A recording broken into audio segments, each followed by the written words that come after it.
professor Helder, e obrigado também, professor Helder, e mando um abraço também para o professor Arnaldo Fernandes, uma pessoa que tive a oportunidade de conhecer e excelente profissional.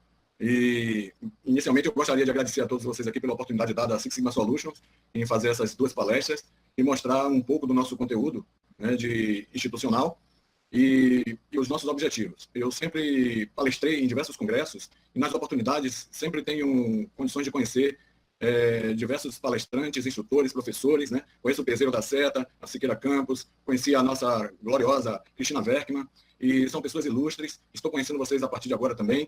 O professor Helder já tinha conhecido através de palestras com o professor Guinato, né? um nome, um ícone do Lean Manufacturing, e a gente conhece, é amigo dele também. E, enfim, nós estamos aqui para somar, para agregar, para trazer resultados e transmitir conhecimento a todas as pessoas o máximo possível. Não existe concorrência nessa área porque ela é muito demandada. O nível de qualidade da mão de obra do Brasil é muito escasso e nós precisamos qualificar a mão de obra brasileira. Então, não é uma empresa ou duas empresas que vai fazer isso. São várias empresas que podem estar de mão dadas, né, e todas saírem com resultados positivos, além das pessoas que estão aprendendo também. Então, esse campo é muito vasto, é um campo de oportunidade muito grande e que, se nós nos somarmos, tenho certeza que o resultado vai ser excelente. Tá? Eu não vou me alongar muito, eu vou apresentar aqui um projeto para vocês. Deixa eu compartilhar a minha tela aqui. Foi designado para mim para fazer uma palestra com relação a um projeto de redução de variabilidade do peso do pacote do biscoito creme crack. Mas antes eu vou falar um pouquinho de mim, da minha trajetória. Tá? A Six Sigma Solutions, o Eudes já havia falado anteriormente, e não há necessidade de eu ficar repetindo sobre a empresa. Mas eu também sou Master Black Belt, sou formado pela Lean Six Sigma Academy, que é a empresa que o Michael Harry desenvolveu os treinamentos na White Martins no ano 2000. Pois é, são 20 anos de estrada de produtividade. E também pela Lean Value Solutions, né? Nós fomos formados, naquela época existia a separação de Six Sigma, treinamentos Lean Manufacturing, e hoje houve uma fusão, né, para ganhar tempo, produtividade e tudo mais, as ferramentas se encaixaram na DeMite, mas essas duas empresas foram as empresas que treinaram a gente, né? Elas são duas empresas americanas de renome e que nós tivemos a oportunidade de conhecer todo o portfólio. Eu também sou pós-graduado em Engenharia Econômica pela Universidade Estácio de Sá, sou especializado também em Didática do Ensino Superior pela Unijorge, tive uma necessidade de me aperfeiçoar nessa parte aí didática, principalmente com relação à programação neurolinguística, PNL, né, para enxergar comportamentos, expressões e atitudes. Né. Eu também sou professor do MBA de Lean Manufacturing e Gestão de Projetos no Senai Cimatec, aqui em Salvador. Né. O Senai Cimatec ele tem a fábrica modelo, a primeira fábrica modelo da América Latina, em termos de indústria 4.0. E o Lean Manufacturing é um MBA que está sendo feito, né, pelo Senai, e eu também ensino lá na parte de Six Sigma. Sem delongas, eu sou instrutor também para cursos de Champion, Master, Black, Green e Yellow Belts, né? A gente já treinou aí mais de 3.000 participantes nesse tempo aí todo de experiência. Sou palestrante do International Quality Productivity Center, Lean Summit também, o Congresso Six Sigma Brasil e o OPEX Brasil. Bom, quem quiser conhecer algo a respeito de mim aprofundadamente, vocês podem acessar esses dois links aí. O LinkedIn, né, do meu perfil, tem mais completo com relação ao meu perfil, e o Sem Viés é um blog que eu produzo e tem diversos assuntos e conteúdos a respeito do Six Sigma também. Então é só acessar a hora que vocês desejarem. Bom, como eu falei, nós vamos fazer uma apresentação de um projeto industrial. O Eudes falou uma abrangência do uso do Lean Healthcare, né? Ou seja, de uma forma macro, de uma forma sistêmica, ele fez uma apresentação com relação ao uso do Six Sigma dentro dos hospitais, na área de saúde. E eu vou me deter um pouco mais a um ponto mais técnico, mais detalhado, com relação ao desenvolvimento do projeto na área da indústria. E esse projeto é um projeto de redução de variabilidade do peso do pacote de biscoitos creme cracker. Nós sabemos que quando a gente compra um pacote de biscoito creme cracker, na embalagem tem escrito lá que pesa 400 gramas. Mas se você sair pesando os pacotes de biscoito, você vai encontrar variabilidade nesses pesos. E na maioria das vezes, os pesos são para mais, e eu vou explicar para frente o porquê. Bom, inicialmente eu vou falar sobre o macroprocesso, né? Ninguém precisa aprender a fazer biscoito aqui, mas é porque a gente precisa fazer uma apresentação do macroprocesso, desse passo a passo aí. Bom, primeiro você precisa da matéria-prima, né? Então você pega todos os ingredientes, aí vem a farinha... A farinha de fermentação, você tem o sal, você tem a água, você tem uma série de ingredientes, tem o açúcar também. Aí você faz a mistura, né? A mistura e o amassamento dessa massa, passando depois para um período de estagnação e fermentação. Depois é feita a parte da laminação, que são os cortes dos quadradinhos dos biscoitos dentro da esteira, né? E isso é passado também em forma de modelagem para encaminhar para o forno. Esse forno, ele vai fazer um processo de forneamento aí em alta temperatura para poder chegar na consistência ideal do biscoito, depois ele é resfriado e ele é embalado. Bom, para mostrar apenas a questão da variabilidade do processo, nós sabemos dentro da metodologia do Six Sigma que Y está em função de X, ou seja, toda saída de processo é dependente das entradas. Então, o Y é dependente do X. Y é a saída, o X são as entradas. Então, qual é a saída do processo que nós estamos falando aqui? A saída do processo é um pacote de biscoito creme cracker embalado com 400 gramas. Essa é a exigência do cliente. Tá? Obviamente, existem os critérios de qualidade, né, do sabor, da crocância. A gente não está levando em consideração nesse aspecto, nesse ponto, que a gente está tratando aqui da variabilidade do peso. Então, o requisito do cliente será um pacote de biscoito pesando 400 gramas. E o X disso? O X são os ingredientes, as máquinas que estão operando para trazer o biscoito no produto final, os operadores, os biscoiteiros, as pessoas que estão envolvidas no processo, os métodos, ou seja, os 6 M's estão contidos aqui na composição desse X, as medições, o meio ambiente. E eu queria mostrar para vocês a derivação do Y função de X. Se o pacote de biscoito é um Y e o ingrediente máquina, operador, método, medições e meio ambiente são X, em que eles interagem para entregar um pacote de biscoito, eu vou pegar apenas um X e derivar ele em Y. Esse X passa a ser um Y, ou seja, o ingrediente, né, os ingredientes que compõem a formação do biscoito está dividido em farinha de trigo, gordura vegetal hidrogenada, amido, extrato de malte. Observe a quantidade de ingredientes em que vão estar variando e que devem estar variando no ponto ótimo para entregar o produto final, que é o pacote de biscoito. Né? Vai entregar primeiro o biscoito, que vai ser empacotado. E se você observar, existe um outro X grande, nesse caso aí são as máquinas, que derivando elas passam a ser Y e derivando elas, nós vamos encontrar aí a maceira, o misturador, a guilhotina, a plana, a balança, a máquina giratória, o coextrusador, a extrusora, o forno. Então, essas máquinas, elas passam a ser o X, né, que juntamente com esse X dos ingredientes vão se juntar para formar aí o pacote do biscoito.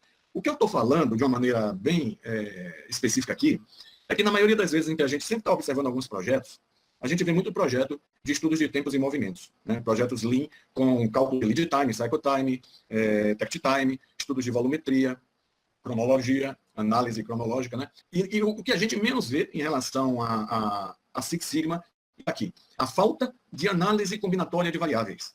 E é nesse ponto que eu gostaria de trazer um projeto da indústria para a gente enxergar a necessidade que existe hoje nos projetos Six Sigma. Nós analisamos diversos projetos da área hospitalar, projeto da indústria, projeto da área de serviço. Existe muito estudos de tempos e movimentos. Mas o que eu estou falando é o seguinte, aquele modelamento matemático em que ele deriva e prediz o acontecimento de uma inferência estatística, ele é muito carente dentro da metodologia.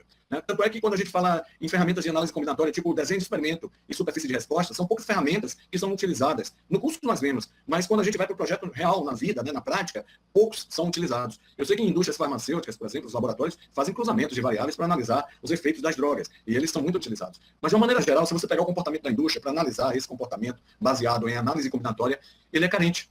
E é nisso que eu queria me apegar aqui para mostrar para vocês essa questão desse projeto, né? Porque nós pegamos aqui um Y função de X macro, derivamos ele em só duas partes, né? Os ingredientes e as máquinas, e vimos quantas subpartes isso tem. E essas subpartes, elas precisam estar totalmente alinhadas com seus devidos indicadores para que não haja variabilidade no processo. E não afete nem tão pouco a qualidade, no caso aí do biscoito, nem tão pouco o peso. E é nisso que nós vamos mostrar a partir de agora. Bom, pegando aqui o comportamento de um A3, ou um Project Chart, sei lá, o que vocês podem pensar em abertura de um projeto, a gente tem aqui a descrição do problema. Que normalmente, na Six Sigma Solutions, nós focamos a descrição do problema com 5W e 2Hs, né? Aquelas perguntinhas que são básicas. Né? Qual que é o problema? O problema é a variabilidade no peso do pacote dos biscoitos. Onde está ocorrendo? Nos biscoitos creme cracker da linha 1. Né? Então, eu estou dizendo qual é o problema e desde quando e onde é que está ocorrendo. Desde quando o problema ocorre? Então, nós fomos contratados pela empresa em um período de outubro de 2014 a março de 2015, pegamos esses dados históricos aí. Qual o impacto do problema? Uma perda de 5,89% de sobrepeso no volume do biscoito e 2,37% do IPEM. Ou seja, o IPEM é um indicador que mostra o quanto o biscoito está com peso A menor.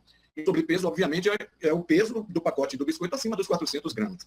Existe um fator preponderante para que você não atinja esse indicador do IPEM. É uma multa contratual. Né? Ou seja, se por acaso os pacotes de biscoito forem supervisionados, né, pelo Inmetro ou por qualquer outro órgão de fiscalização e observar que os pacotes de biscoito estão com peso abaixo do estabelecido, existe uma multa com relação a esse grave problema. Tá? Aí o que é que as indústrias fazem, né? No caso a que a gente estava trabalhando? Com medo de atingir o IPEM, o indicador do peso mínimo, né, que não estaria alcançando o peso mínimo e sofrer consequências das fiscalizações, a produção estava acima do estabelecido e o sobrepeso estava se caracterizando nos pacotes dos biscoitos. Então, se nós pegarmos uma curva, como nós vamos ver agora na apresentação do projeto, existe um deslocamento para mais da média do pacote dos biscoitos. Tá? Então, quem são os envolvidos? O escopo é definido a partir da compra da matéria-prima, né, ou seja, você compra a farinha, você compra o sal, você compra o açúcar, o amido, a compra da matéria-prima, passando pela produção e o tempo de fermentação da massa, a laminação dos cortes dos biscoitos, o forno e a pesagem. Esse é o escopo que nós trabalhamos aí dentro do projeto. E aí nós utilizamos aí o 6Ms, né, o Ishikawa dos 6Ms. E observe que nós encontramos variabilidade em quase tudo. Não existiam métodos a serem seguidos, as pessoas estavam destreinadas, o meio ambiente impactava com a temperatura. De manhã você encontrava uma temperatura, meio-dia encontrava outra temperatura, à noite você encontrava outra temperatura. Então, essa temperatura, juntamente com a temperatura do forno, não havia necessidade do forno trabalhar aquele setup de temperatura fixo, você poderia variar, ou seja, aumentar a temperatura do forno no primeiro horário da manhã, e quando o sol estivesse escaldante e a temperatura ambiente estivesse mais alta, você poderia reduzir a temperatura do forno. Isso é análise combinatória de variáveis e não era feito. Então isso gerava o quê? Variabilidade no processo e não existia previsibilidade do comportamento do produto final, que é o peso da unidade do biscoito. Tá? Então nós encontrávamos aí diversos problemas de variabilidade, até na aquisição da farinha, né, da farinha para fazer o biscoito, que diversas marcas eram compradas aleatoriamente. E aí você tinha consistências diferentes na confecção da matéria-prima, impactando no produto final. Então você tinha variabilidade nos ingredientes, variabilidade na mão de obra, variabilidade na medição, né? As medições não eram confiáveis, o sistema de medição também não era validado, e diversos problemas de variabilidade nós encontramos, fazendo com que o produto final, o peso do pacote de biscoito, variasse consideravelmente. Bom, aqui nós estamos apresentando a curva de Gauss com relação aos dados obtidos. Aí foram levantados 2.705 pacotes de biscoitos, e vocês podem observar aqui que foi detectado uma média do peso dos biscoitos de 424 gramas,34, tá? Então, nós estamos vendo que existe um sobrepeso na média do peso dos biscoitos, tá? Por quê? Porque existia uma necessidade de deslocar a curva para a direita do peso dos biscoitos, a média, para não atingir aquela área de fiscalização de multa contratual. Então, o peso do pacote do biscoito estava deslocado para a direita. Consequentemente, isso estava fazendo com que os pacotes com mais de 400 gramas do biscoito. Tá? Qual que era o objetivo, então, do nosso projeto? O objetivo era reduzir em 5% os excessos enviados aos clientes, acabando com sobrepeso e multas. Controlar a variabilidade do peso do pacote do biscoito entre 390 e 410 gramas. Né? Nós estávamos com 424 de média deslocada à direita e uma alta variabilidade, chegando aqui basicamente a quase 470, né? 460, 470 em termos de variabilidade. Então, essa média trazer próximo aos 400, né? Então esse aqui seria a tolerância, né? Entre 390 e 410. Para atingir, então, níveis do risco de PEN aceitável, impactando a redução do custo final, porque você deixaria de entregar peso de biscoito a mais para o cliente. Bom, a primeira coisa que nós fizemos dentro do Six Sigma é identificar os dados, né? Nós vimos aqui na tela anterior que esses dados não seguem uma distribuição normal. Por quê? Pelo fato de você estar limitando os pacotes de biscoito acima dos 400 gramas para não correr risco, você tem uma curva deslocada mais para a direita do que para a esquerda. Isso faz com que ela fique assimétrica, com a média deslocada para a direita. Então, se os dados não provêm de uma distribuição normal, aqui nós estamos vendo um indicadorzinho que informa que os dados não são normais, o valor de P é menor do que 0,05, essa curva é uma curva não normal. Então, nós temos a obrigação de identificarmos qual tipo de curva esses dados seguem. Então, a gente, dentro da metodologia, nos estudos, né, dos treinamentos, a gente identifica qual é a curva que esses dados seguem para fazer um estudo de capabilidade. Então, nós observamos aí que a curva que os dados devem seguir é uma curva que tem o menor indicador de Anderson-Darling, que é esse AD aqui, ó, esse ADzinho. Né? Me desculpem aí, mas essa palestra é praticamente uma aula de Six Sigma em nível de detalhe, mas a gente também faz a questão da abrangência. É porque a gente precisa entrar em algumas partes do detalhe para mostrar o comportamento da confecção do projeto. Né? Esse é um escopo e um desenvolvimento de um projeto, e é esse propósito que a gente está apresentando aqui. Né? Um passo a passo dentro da metodologia. Vocês podem ver aqui as fases de Mike, né? Definir, medir, analisar, implementar e controlar, e as ferramentas que nós estamos utilizando dentro dessa metodologia, como nós chegamos aos resultados, né? Ao ótimo. Então, a primeira coisa que nós fizemos aqui foi pegar esses dados que tínhamos catalogados aí, 2.705 pacotes de biscoitos, que deu uma curva não normal. Precisamos identificar que curva é que ela segue, para poder utilizar na capabilidade do processo e analisar o nível sigma correspondente à amostra que nós temos. Então, para analisar que tipo de curva os dados seguem, a gente observa esse indicadorzinho aqui, AD. Esse indicadorzinho, ele nos mostra que, quanto menor ele for, mais próxima a curva não normal vai estar projetada para a curva normal. Só que eu não posso considerar, dentro desse indicador de AD, primeiro, a curva normal não faz sentido, porque os dados são não normais. E segundo, as transformadas, elas não me dão a curva original. Então, eu retiro da minha análise aqui que eu vou fazer a curva normal, porque os dados são não normais. As transformadas Box-Cox Transformation e Johnson Transformation, essas duas curvas aqui, elas são transformadas, então não é interessante para mim, eu quero saber qual é a curva original que os dados seguem. Então, tiro essas três curvas. As outras curvas vão ser analisadas pelo menor indicador de AD. E nós encontramos aqui essa curva de 3 parâmetros logística, né? Uma curva logística de 3 parâmetros. Essa curva que tem o menor AD é a que vai ser utilizada na capacidade do processo para dados não normais. E nós fizemos isso, né? Nós analisamos a capacidade do processo para dados não normais utilizando a curva log logística, né? Essa curva log logística, ela me mostra aqui claramente em que os dados estão totalmente, praticamente todos, né? Quase 100%, fora dos limites de especificações ditados pelo cliente, ou seja, o limite inferior de 390 até 410. Abaixo de 390, eu iria entregar pacotes de biscoitos para fiscalização, né, eu iria sofrer as sanções, e acima de 410 eu estaria com sobrepeso. Então o cliente, que é a direção, né, a direção da fábrica de biscoito, diz, olha, a partir de 390 até 410, esse range aí de 20 anos aí, a tolerância, com peso centrado em 400. Então, A voz do cliente está entre 390 e 410, centrado em 400. E a voz do negócio estava entregando aqui dados acima disso, né? Nós estávamos entregando dados com média amostral de 424.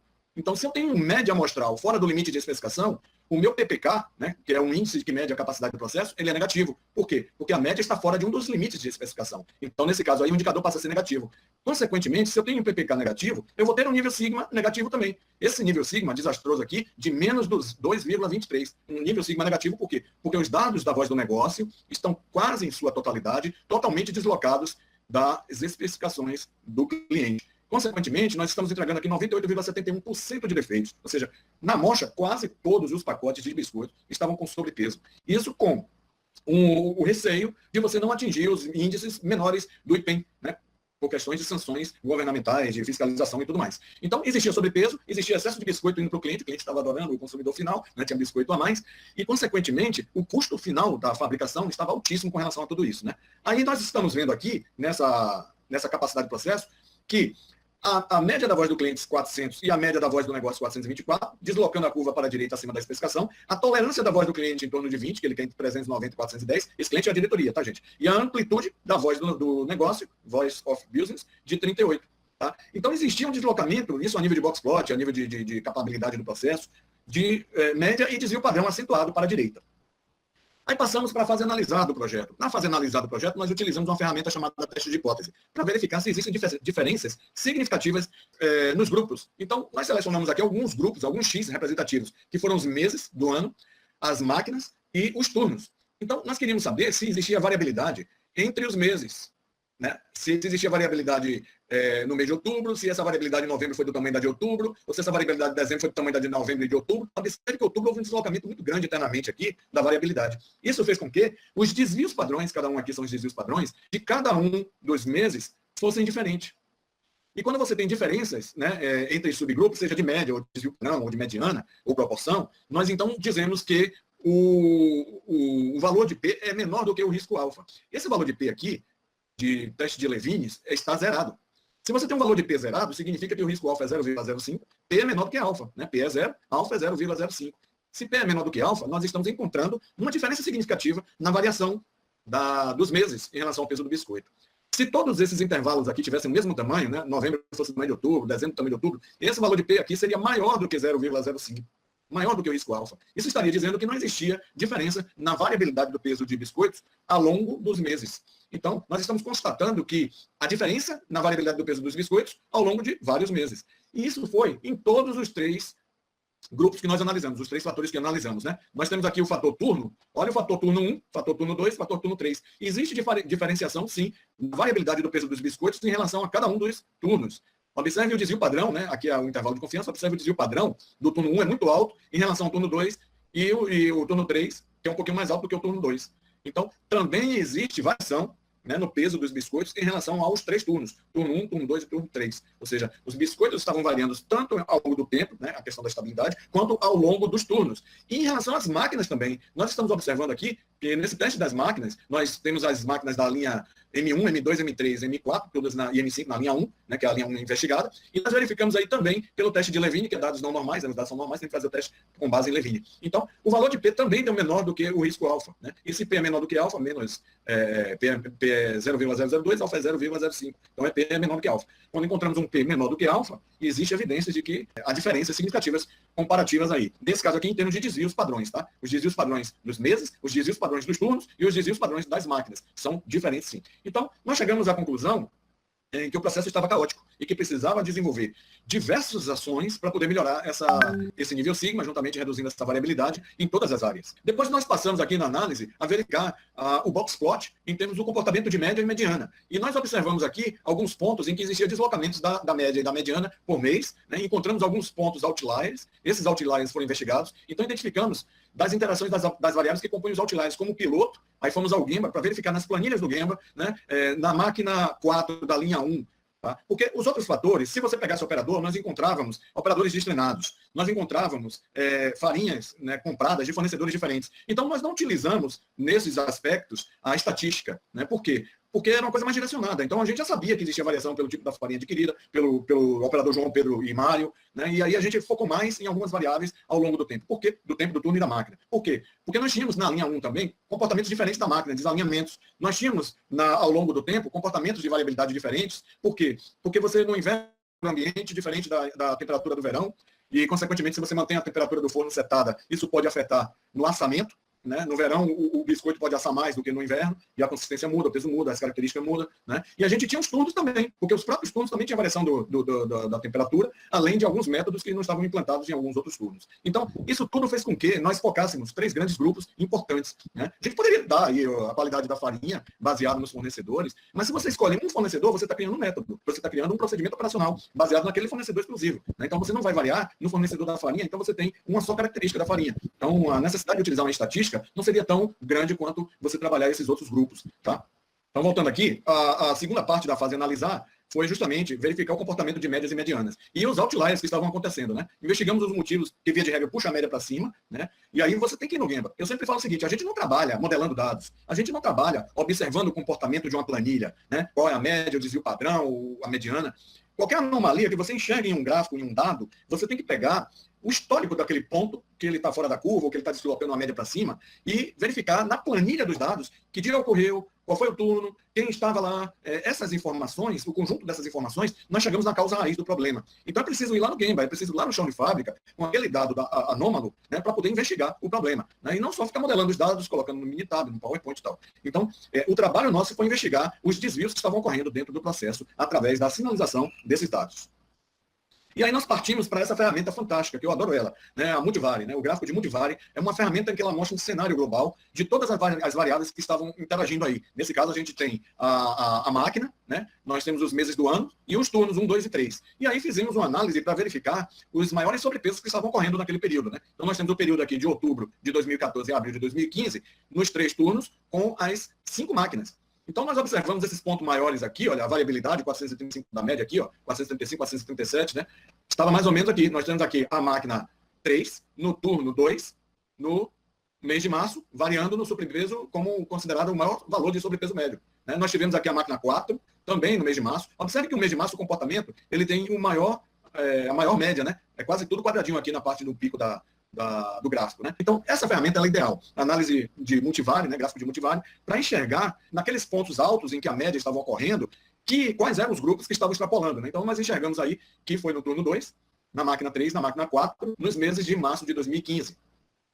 E aí fomos no Gemba novamente investigar. Então, além dos outliers que você tem que verificar na planilha, quando isso aconteceu, onde aconteceu, como aconteceu, quem estava lá, você tem que fazer isso também na média, porque isso aqui é consideração de médias na Multivare, não são outliers, não são pontos fora da curva, não. Aqui é a média dos dados.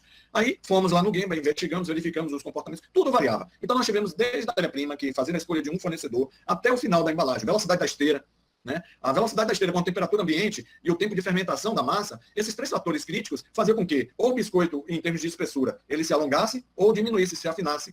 Em um pacote de biscoito cabe 27 biscoitos. Então, se você tem um biscoito muito mais com a espessura maior, você coloca menos biscoito. Com a espessura menor, você coloca mais biscoito. Isso altera o produto final. Então, tudo isso foi investigado. Aí teve treinamento de mão de obra, implementação de métodos. Os métodos eram feitos diferentes na análise da consistência da massa. Velocidade da esteira foi definida. Né? E aí teve modelamento matemático também. Nós utilizamos aí a questão das regressões, utilizamos modelos matemáticos para verificar temperatura ambiente, velocidade da esteira e tempo de fermentação. Isso tudo para dar um produto final dentro dos parâmetros necessários para atingir os resultados. E nós identificamos todas essas melhorias através do mapeamento do processo e colocamos isso dentro da ferramenta, conforme eu já havia falado, dentro do Trello. Né? O Trello é uma ferramenta excelente para dar visibilidade ao plano de ação, né? Porque ela é visual, ela é uma metodologia ágil, ela é fácil de visualização, né? A gestão visual dela é excelente, e nós temos aí a interação dessas ações na internet, então conseguimos enxergar as implementações à distância. Né? Bom, aí lá na fase controlar, nós fizemos o estudo da capacidade de processo, infelizmente eu não tenho um gráfico de controle aqui, mas a capacidade de processo melhorado, depois da implementação das melhorias, nós vimos aqui uma redução, né? A voz do cliente era 400, a voz do negócio estava 424, quase 425 em termos de média. Trouxemos a média para 413, que já estava basicamente muito próximo aqui do nosso alvo aqui, né? E nós estávamos trabalhando aqui com a variabilidade de 15, a variabilidade de 38, trouxemos aqui a amplitude, né, a amplitude de 15,76, ou seja, o alongamento da cauda direita diminuiu e a média deslocou também para a esquerda para atingir esse alvo. Obviamente, esse aqui não foi o ponto ótimo do nosso projeto, por quê? Porque existiam necessidades de investimentos. Então, quando você faz um projeto Six Sigma, você coloca as melhores situações de plano de ação lá no FEMEA, que são mais práticas, mais rápidas, mais baratas, o Quick Hits do FEMEA. Então, você, com pouco recurso e com velocidade, você já começa a fazer implementações. Então, teve muito desenvolvimento de métodos, treinamentos locais, troca do fornecedor da farinha, definição do setup da esteira. Isso tudo foram ações de melhorias rápidas e simples, que não tinham grandes recursos financeiros a serem investidos. E a gente conseguiu reduzir consideravelmente aí a curva, né, e trazer a média mais perto do requisito da diretoria.